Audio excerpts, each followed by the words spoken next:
We live in an era where every promotion, every new relationship, and every physical transformation is immediately broadcast to our entire social network.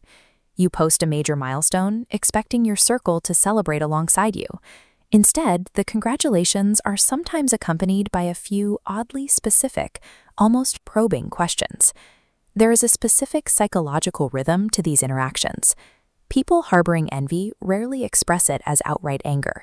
They disguise it, wrapping their insecurity in a layer of curiosity, polite interest, or even a backhanded compliment. Learning to decode the subtext of these inquiries shifts the power dynamic.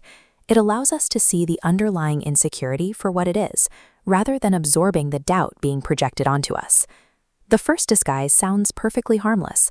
You were lucky, weren't you? This immediately attempts to diminish the value of your hard work. By attributing your success entirely to good timing or favorable circumstances, the questioner is protecting their own ego.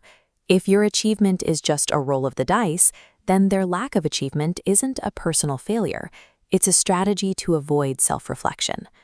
The second question wraps doubt in the guise of friendly caution. Are you sure it's going to last? Rather than celebrating the stability you've built, they are projecting failure onto you. Your forward momentum challenges their personal inertia, and they hope your rise is temporary so their own lack of movement feels acceptable again. These are defensive reflexes. They aren't asking for information. They're seeking to invalidate your progress to shield themselves from feeling inadequate. Then there is the ultimate trigger for the insecure mind.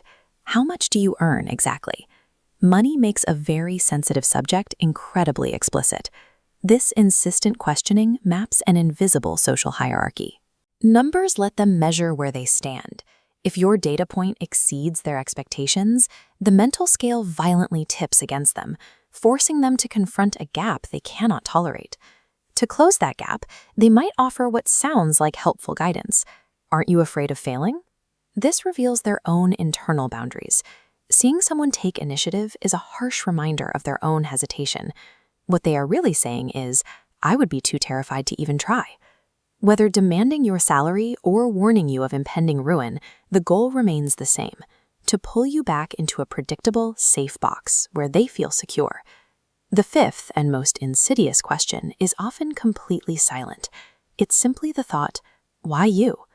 It stems from a deep internal feeling of cosmic injustice. The jealous mind compares the visible result, but willfully ignores the grueling process. They see the victory, but turn a blind eye to the years of unseen effort and sacrifice that made it possible. The philosopher Friedrich Nietzsche identified the root of this behavior. He argued that jealousy is merely the shadow of wounded pride. Nietzsche wrote extensively about self-transcendence, the courage required to forge your own path. And the reality of forging that path is that your movement will always trigger those who refuse to move. These questions typically stem from a fragile ego attempting to restore its inner balance when confronted by your progress. Identifying these psychological patterns changes how you perceive criticism. You realize that an insecure person's reactions have absolutely nothing to do with your actual worth or the value of your achievements. You can stop over-justifying your choices.